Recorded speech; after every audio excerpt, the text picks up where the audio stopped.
All right. Okay. First of all, my name is Bartholomew Lincoln. I'm a general in George Rogers Clark's organization of the Illinois Regiment, Keller's Company. We fought with Clark down in southern Illinois, in Indiana, in Vincennes, Indiana, where at that time it was Fort Sackville. Now, let's go back a little bit. There was a fort up in Detroit, Fort Detroit, and a British lieutenant colonel named Henry Hamilton. His job was to keep people from going further west. Now, do you want this whole story, or do you want me to? Sure. Oh, yeah. Okay, fine. Definitely. His job was to keep people from going further west. Well, he only had about 40 or 50 men to do so. And because of that, well, what he tried to do, he's trying to stop people from going there because they didn't have any control over them once they got west.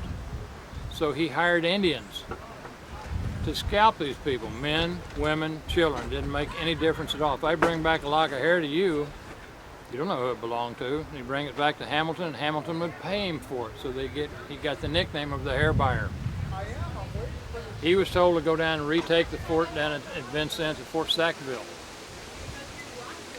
Well, there was Americans down there already, and they just kind of more or less swapped out, and there wasn't any shots fired because there was such a small force down there. So he took over the fort. In the meantime, George Rogers Clark was in Williamsburg, Virginia, and Patrick Henry heard about this and said, I want you to go back and take that fort over again. Well, Clark needed to get an entire regiment, but he only got about 40 or 50 men as well. So he comes over and he winds up in Corn Island, which is down around Louisville, Kentucky, where he trained these men. He went from there and marched up during the winter to Fort Sackville. Through the icy marshes and frozen water, and the guys were wearing not much more than what this gentleman's wearing right over here. I know you can't see that on the camera right now, but he's got a waistcoat or a vest, a shirt, breeches, and leggings on. Pretty lightweight for the winter. Not a one of them got sick. They had one little boy, 16 years old, who didn't know how to swim. He was their drummer boy. And they did get a little smile out of him because he would actually float on his drum across this water. They arrived at Fort Sackville on February the 23rd, 1778.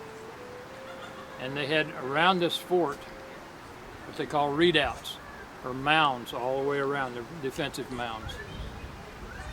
Now the forts that you see, to go modern on you right now, the forts you see today on television, it's all like this. Those forts were like this. So Clark had his 40 men build fires all around these mounds on the outside and start marching around with flags. So if you were to look from the inside the fort, it looks like there's a lot of people out there. You know, you might just have 6 guys with flags, but he's fooling the people inside. Next morning, Clark goes up to the front of the fort under a white flag. Well, Hamilton comes out and actually came outside to talk to him. And they knew of each other because of the way the war went. And he asked Clark, what do you want? Well, I want you to surrender. And Hamilton said, okay, here's my conditions. I want this, this, and this. Clark says, no, you just surrender, period. Hamilton, in an about face, went back in the fort, slammed the doors. Clark went off in the woods. He had like some other officers with him. While he was out there, he found 5 Indians coming back that Hamilton was waiting for. They all had scalps on their hip. Clark captured them, took them back to the fort under the white flag again. This time Hamilton came out but did not come out of the fort. He's standing up on top looking down.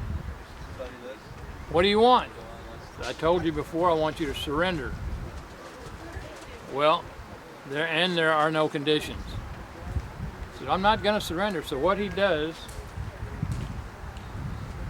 he's got these 5 Indians in front of him on their knees. He walks over to the first Indian, grabs his hair, pulls that knife around, slits his throat, kicks him off in the river. Goes to the second one, same thing, kicks him off in the river. Well, this is starting to catch Hamilton's attention in there. He gets down to the last one. He has a tomahawk on this 5th Indian. we'll take this off them so that I'm sure you're probably going to show this to your history class. They can actually see what the tomahawk looks like. That's a pretty lethal weapon.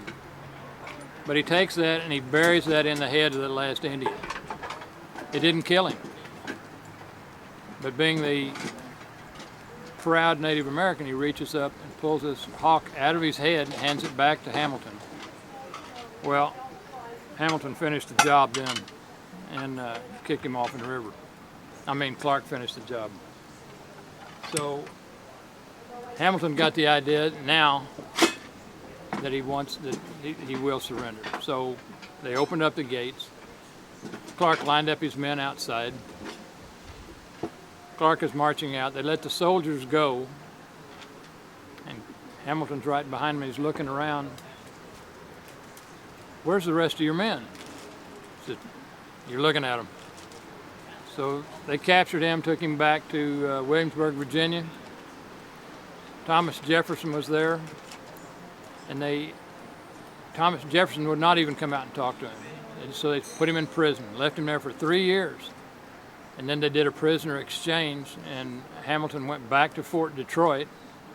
And shortly after that, it was getting towards the end of the war, he retired and went down to the Bahamas, which sounds like a good place to retire to me. Now, I'm going to kind of step over here to the side just a minute so you can kind of look around here and you can see some of the furniture that we've got here.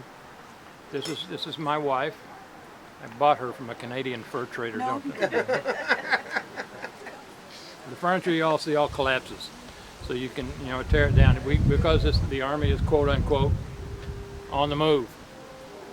The tent back here is an officer's tent, and you can see I have a rather sizable bed in there.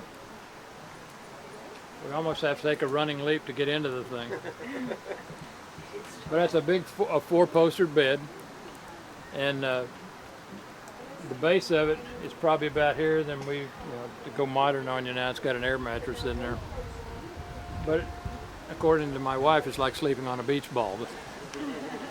I'm flip that around real quick and take some pictures of these wedge tents over there, and we'll mention those real quick. These are wedge tents that you're looking at, and the non-commissioned people would sleep in those. During the winter, maybe 5 or 6 people would sleep in there. During the summertime, they probably wouldn't even put up tents. They'd probably just sleep in the grass. Of course, if you're in the middle during the winter, it's probably good. You stay warm.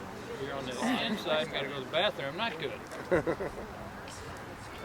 We've got, well, you saw would you like me to talk about these a little bit as well?